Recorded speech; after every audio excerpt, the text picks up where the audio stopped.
Escolha teu PC gamer com inteligência. Como vocês podem ver, trouxe aqui para vocês mais um mapa mental. E eu nem lembro, eu fiz ontem, vamos dar uma olhada. Que processador CPU. Intel versus AMD, prós e contras. Então, quando você vai escolher teu PC gamer, você vai precisar escolher normalmente entre duas grandes marcas, a Intel ou a AMD. Um Ryzen 5 ou um i5, um Ryzen 7 ou um i7. Agora, minha opinião sincera, ultimamente a AMD está bem melhor do que a Intel. Claro que existem exceções como o i5 12ª geração. Ele é um bom processador pelo preço, mas na maioria das vezes a AMD vence. Um Ryzen 5 que desempenha com, vamos supor, 100 FPS em um jogo e um i5 que faz a mesma coisa, normalmente a tendência é que o Ryzen 5 esteja mais barato. Mas vamos seguir nosso raciocínio aqui. Processador ideal para jogos competitivos, multitarefa e streaming. Então você precisa escolher um processador que vai ser útil para as suas tarefas. Se você planeja streamar ou trabalhar, um processador com mais núcleos talvez seria melhor. Ele desempenha melhor em multitarefa, né? Agora, para competitivo, um CPU com alto clock. Mas você tem que pesquisar sobre o seu processador e ver se ele realmente compensa. Vamos dar uma olhada aqui. Desempenho por núcleo versus quantidade de núcleos. É o que eu falei. Depende do que você quer fazer. Você pode pegar um Ryzen 7 que tem mais núcleos ou um Ryzen 5, só que de geração maior. Mas sobre processador, provavelmente vocês não têm tanta dúvida. Mas agora, sobre sistema de refrigeração, vamos dar uma olhada. Air Cooler versus Water Cooler. Air Cooler é mais custo-benefício.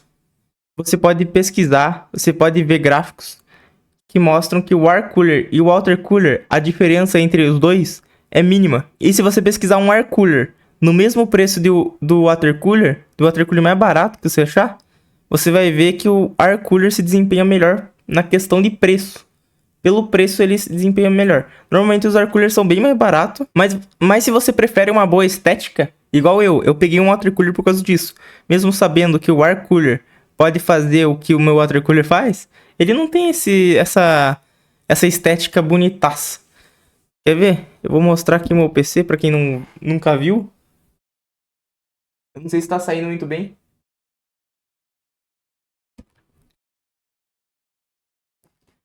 Mas eu gosto bastante da estética do meu computador. Tanto é que eu tenho um gabinete aquário, mas a gente já vai chegar nessa parte.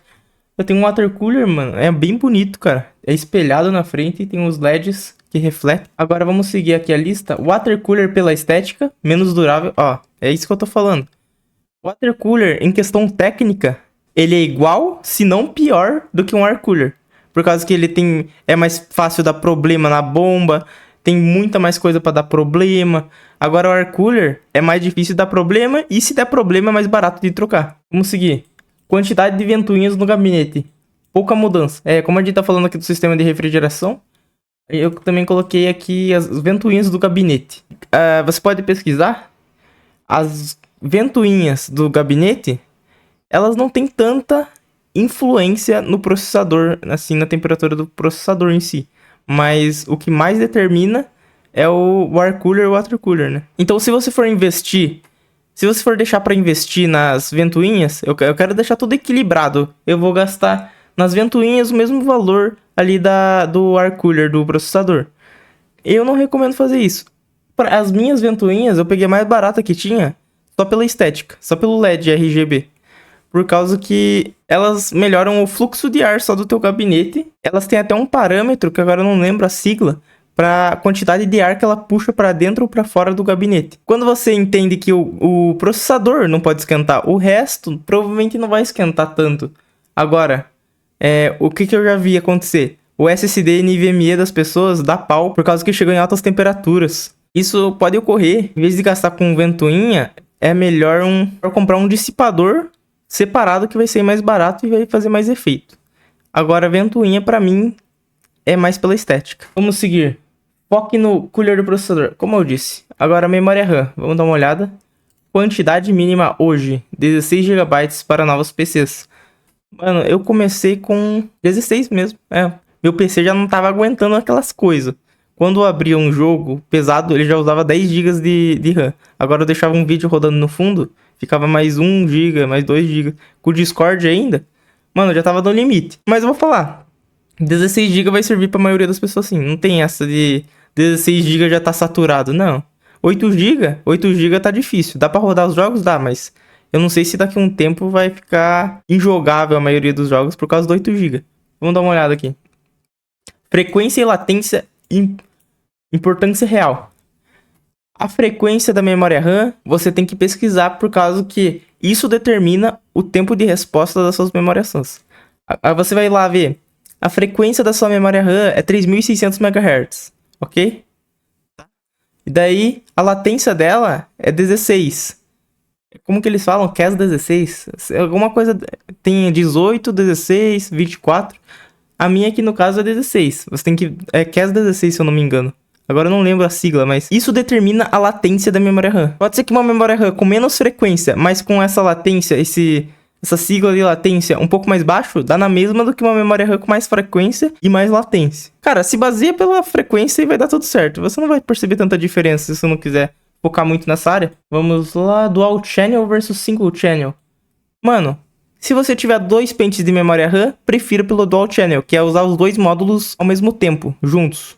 Agora, Single Channel é quando você tem só um pente de memória RAM, um pente de 16 GB, que vai se sair pior do que ter 2 pentes de 8 GB trabalhando junto. Agora, sobre o armazenamento, pelo menos 512 GB. É melhor dar zoom, né? Agora que eu vi que eu tô falando meio longe, né? Pelo menos 512 GB, mas eu recomendo 1 TB. Dá pra instalar a maioria dos jogos e tal. Mas, cara, 1 TB, você sabe que não vai lotar tão rápido, mano. Eu tenho um SSD de 512 GB, eu pensava que ia estar de boa. Já deu 1 mês, já tava lotado, mano. É uma coisa que você nem vê, já lota. Mas, ó, SSD NVMe, muito rápido. Esse vocês já devem conhecer, aquele SSD pequenininho, que normalmente é mais caro, mas ele é muito mais rápido. Vamos seguir. Mas também caro. Como eu disse, SSD SATA, o HDD barato, mais lento, não recomendo. Sobre o SSD comum, o SATA, ou o HDD, o HD, eles são mais baratos mesmo. O custo por armazenamento deles é muito mais barato, mas também muito mais lento. Vamos seguir aqui a lista. Se achar caro, pega um SSD comum. Então, tem três níveis aqui. Tem um SSD NVMe no alto, SSD normal e o HD aqui embaixo. Cara, se você não conseguir pegar um SSD NVMe, que é muito caro, pega um SSD normal, que ele vai servir muito pra você. Um SATA aqui, mano, vai dar muito certo. Ele já é, pelo menos, acho que umas 8 vezes mais rápido que um HD. E até o melhor dos HD, que vai custar muito caro, não chega perto no nível de velocidade do pior SSD. Pegue um SSD. Como eu disse, o pior SSD é muito mais rápido que o melhor HD. Fonte de alimentação. Cuidado com fonte bomba. Isso eu deveria ter aprendido quando fui montar o computador do meu irmão. Que eu peguei uma fonte qualquer, que na época eu não conhecia tanto de hardware. E deu ruim. Eu peguei aquela Kickass, né? Clássica fonte bomba. Tem o selo 80 Plus. E depois eu fui ver que a caixa era inteira preta. Olhei ao redor da caixa, não tinha nada de selo, não tinha nada. Era só uma caixa, mano. Preta, sólida. Pelo menos certificação 80 Plus. Esse é um mínimo. Ele não garante que vai ser uma boa fonte. Só garante que a fonte não vai explodir a qualquer momento. Vamos seguir. Mesmo assim, não garante nada.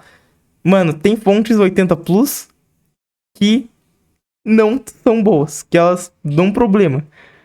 O que você deve fazer? Pesquise sobre sua fonte antes de comprar. É isso. Só isso. Veja um vídeo simples, você provavelmente vai descobrir se essa fonte é bomba ou não. Agora sobre o gabinete. O fluxo de ar do gabinete importa, como eu disse, mas prefira investir no processador, na refrigeração do processador. Mas ele importa o fluxo de ar, sim. Mas como agora é sobre o gabinete, eu tenho que falar.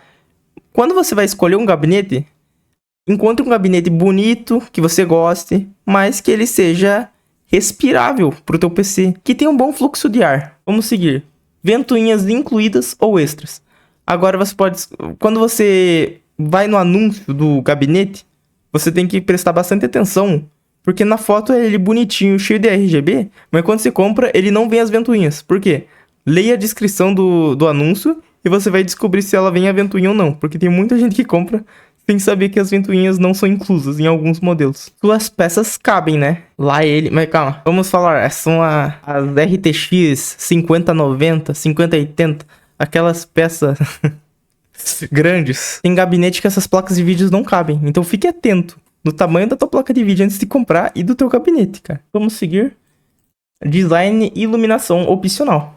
Prefira por um gabinete bonito, eu recomendo os Aquário, que eles são bem bonitos. Pra ver todas as peças dentro do gabinete, bem bonito, mano, reflete ali no vidro, eu acho bem legal, mas vai pelo seu gosto. Placa de vídeo GPU.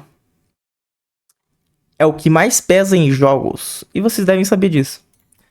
Modelos de entradas intermediários e high-end. Escolha bem o seu modelo para não passar sufoco no que você quer fazer. Vamos dar uma olhada. Relação da resolução com FPS com orçamento. O que você quer jogar?